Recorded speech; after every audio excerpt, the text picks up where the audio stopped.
نحمده ونصلي ونسلم على رسوله الكريم اما بعد فاعوذ بالله من الشيطان الرجيم بسم الله الرحمن الرحيم مالك يوم الدين إياك نعبد وإياك نستعين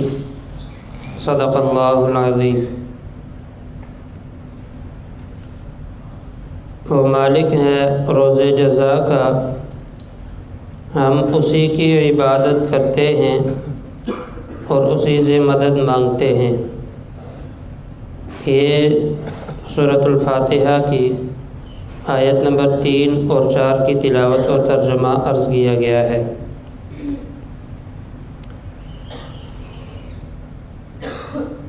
گزشتہ درس کے اندر یہ بات بیان کی گئی تھی کہ اللہ تعالیٰ اپنی مخلوق کی تربیت کے حوالے سے، مخلوق کو پیدا کرنے کے حوالے سے یکتا ہیں، تنہا ہیں۔ اللہ تعالیٰ کے ساتھ پوری کی پوری کائنات میں خالق، مالک، رازق ہونے میں کوئی شریک نہیں ہے۔ اور پھر اللہ تعالیٰ کی صفت رحمت کا ذکر بھی آیا تھا۔ آخر میں یہ بات عرض کی تھی مختصراً کہ اللہ تعالیٰ صرف قیامت کے دن ہی کے مالک، اسی بات کو یہاں ذکر کیا گیا ہے، حالانکہ دنیا میں بھی تو اللہ تعالیٰ کی ملکیت اور بادشاہت ہے۔ اس کا جواب بھی ساتھ عرض کیا گیا تھا کہ دنیا میں اللہ تعالیٰ نے انسان کو ملکیت ظاہری طور پر اور ناقص عطا کی ہے۔ اللہ تعالیٰ کی ملکیت دنیا میں بھی اور آخرت میں بھی کامل بھی ہے اور حقیقی بھی ہے۔ تو دنیا میں تو ظاہری اور ناقص ملکیت بندوں کو بھی ملی ہے، کل قیامت کے دن یہ ظاہری اور ناقص ملکیت جو بندوں کو ملی ہے یہ بھی بندوں کے پاس نہیں رہے گی، یہ بھی اللہ تعالیٰ ہی کی ہوگی۔ ہر طرح کی ملکیت اللہ تعالیٰ کی ہوگی۔ اسی کے ساتھ یہاں ایک بات اور بھی کہ عقیدہ آخرت جو اہل ایمان کا ہے اور ہمارے بنیادی عقائد میں سے ہے کہ مرنے کے بعد ہمیں ایک دن دوبارہ زندہ کیا جائے گا، یہ اہل اسلام کا عقیدہ ہے۔ مختلف لوگوں نے، مختلف نظریات کے حامل شخصیات نے اس کا انکار کیا کہ جب ایک آدمی مر کے مٹی ہو جائے، اس کی ہڈیاں بھی مٹی میں مل جائیں، اس کے بعد اسے وجود کیسے مل سکتا ہے؟ قرآن پاک کے اندر یہ جملہ مشرکین اور دیگر کافروں سے متعلقہ بھی نقل کیا گیا ہے کہ جب انہیں آخرت کی یاد دلائی جاتی تو وہ یہی کہتے تھے کہ جب ہم مر کے مٹی ہو جائیں گے، بوسیدہ ہو جائیں گے،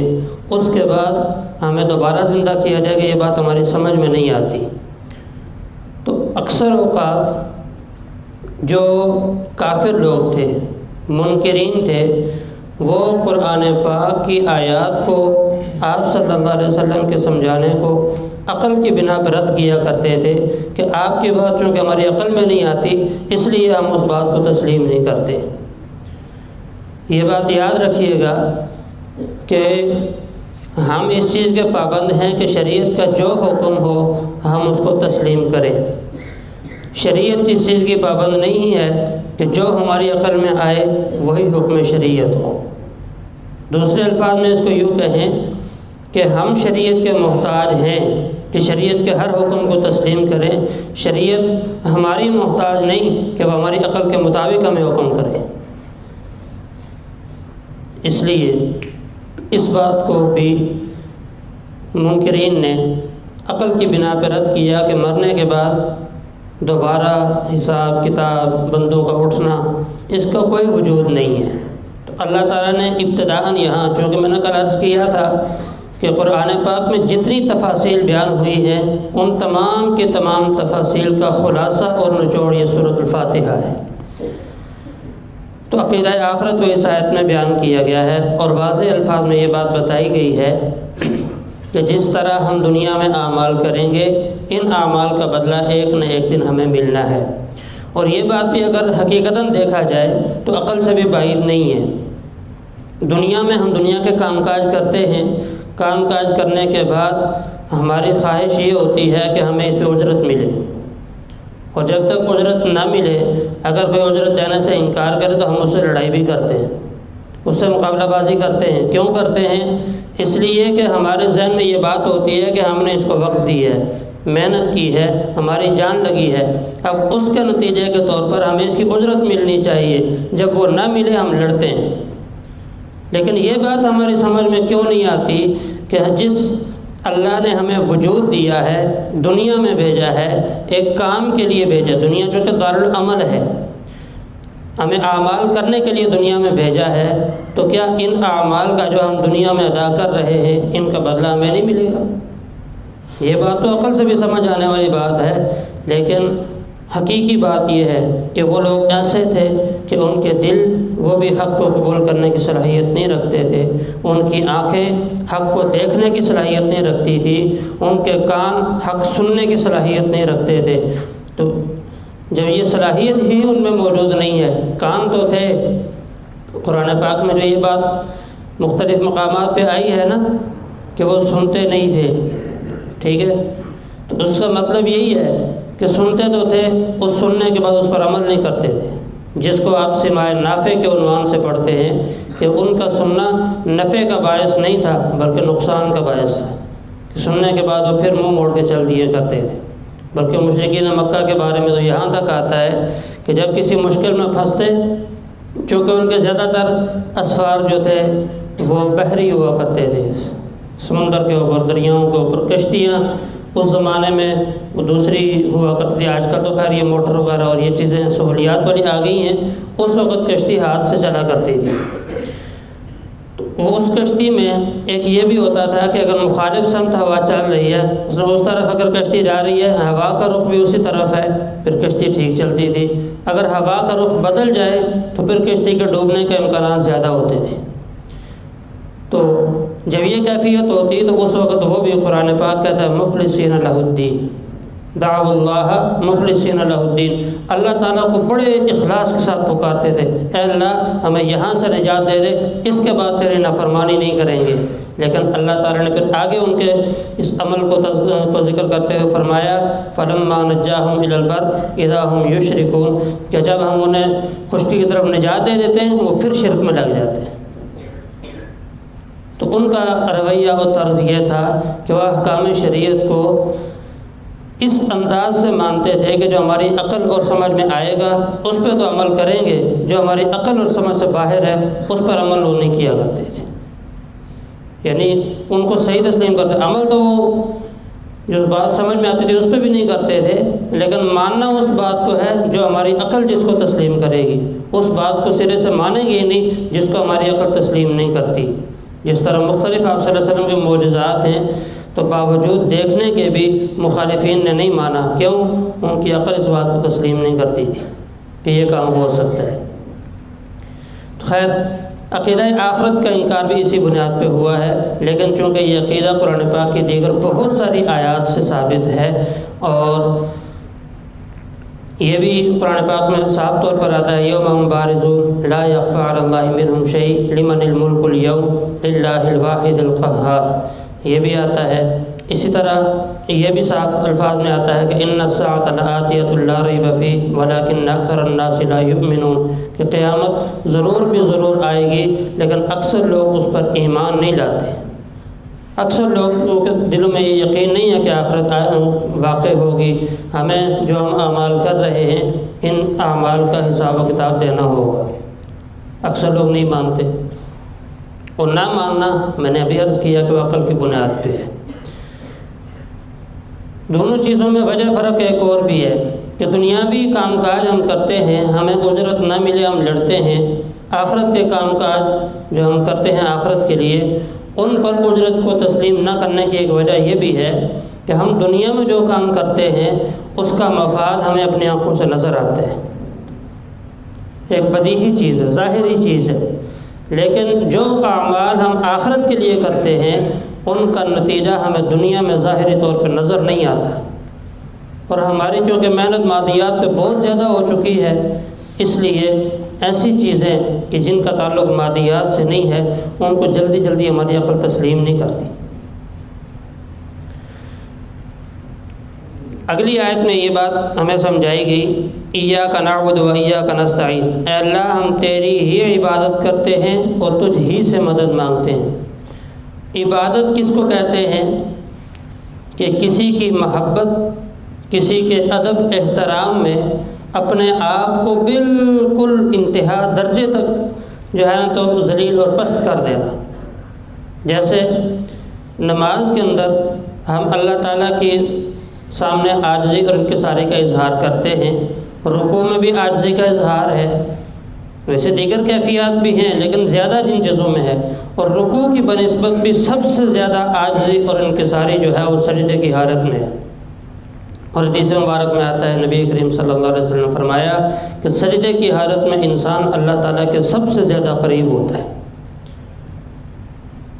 تو سب سے زیادہ کسی ذات کے سامنے، کسی بڑی ذات کے سامنے اپنے آپ کو پست اور ذلیل کر کے پیش کرنا، اس کو کہتے ہیں عبادت۔ اور دوسری چیز کہ مدد بھی اللہ تعالیٰ سے مانگنے کا ہم دعویٰ کرتے ہیں کہ اللہ ہم تجھ ہی سے مدد مانگتے ہیں، تو مدد دو طرح کی ہوتی ہے، یاد رکھیے گا۔ ایک مدد ہوتی ہے اسباب کے درجے میں، جیسے عام طور پر ہم ایک دوسرے سے مدد مانگا کرتے ہیں۔ مثلا ایک آدمی کھانا کھا رہا بیٹھا، دوسرے سے کہا کہ بھئی پانی پلا دو۔ ایک آدمی کہیں باہر جا رہا کسی کام سے، اپنا کچھ سامان منگوانا، اس کو کہا کہ بھئی میرے لیے سامان لا دینا۔ دیگر اس طرح کے بہت سارے کام ہوتے ہیں جن میں ہم ایک دوسرے سے معاونت لیتے ہیں، یہ معاونت ہے اسباب کے درجے میں۔ اور ایک معاونت ہوتی ہے اسباب سے ہٹ کے۔ اسباب کے درجے میں جو معاونت ہے، یہاں اس سے مراد وہ نہیں ہے، بلکہ اس سے مراد وہ معاونت ہے کہ جو اسباب کے درجے سے ہٹ کے ہے، کہ اسباب جہاں